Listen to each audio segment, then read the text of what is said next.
Hello. Ayan sila. Ang kikit. Ang kit maglakad. Ayun o. Ano, tangina nyo. Tangina nyo kayo. Panggayin ko yan, gago.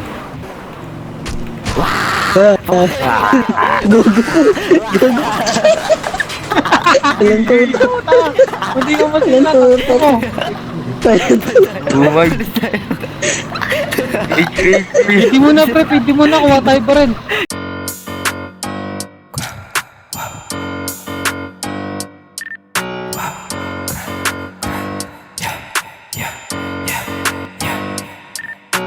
Tangina, di na nakapalag nung nengkay ko siya, inis niya magdamag. Pati dati pa nga malalahin sinampol ko na inis balabag. Tangina, di na nakapalag nung nengkay ko siya, inis niya magdamag. Pati dati pa nga malalahin sinampol ko na inis balabag. Di niya ako mawakan, bigot siya sa tigas ko.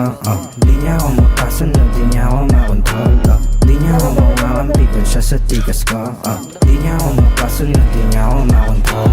Nag-iisip siya paano niya ako malalaglag. Nagpipiling pang amo, gago walang ambag. Matik silip pa sa butas ko, tamang magtiyag. Kahit pilit pa na kulang to, walang ragbat. Pikon na pikon ka, tingnan mo ko. Nakasalpak sa bibig ko siya tubo. Amat hanggang mabingay dun sa ugo. Ba't ako makikinig dun sa pobo?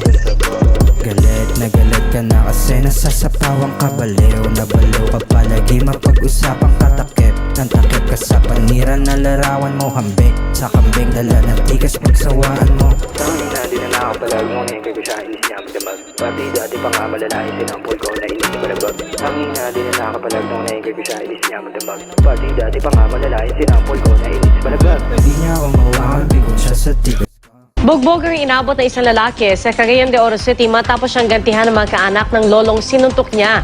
Balitang hatid ni Joan Tabica ng GMA Northern Mindanao, exclusive. Tama kayo. Tangina mo. Tangina mo, kung mga bano kayo. Mga bano kayo, apat na kayo. Hindi ka namin. Tangina mo, isa ka lang ha. Tangina mo, tayong dalawa. Ano bagsak? Ibaluti ka pa yan. Tangina mo. Ano bobo? Tangina mo, bobo. Tangina mo, Tangina mo, madapa ka ng bobo ka. Tangina mo, bagsak na tanga. Tangina mo, mamamatigan sa pukin ng ina mo, dapa ka ng tanga. Ina mo. Oy, bobo ka ba? Ina mo.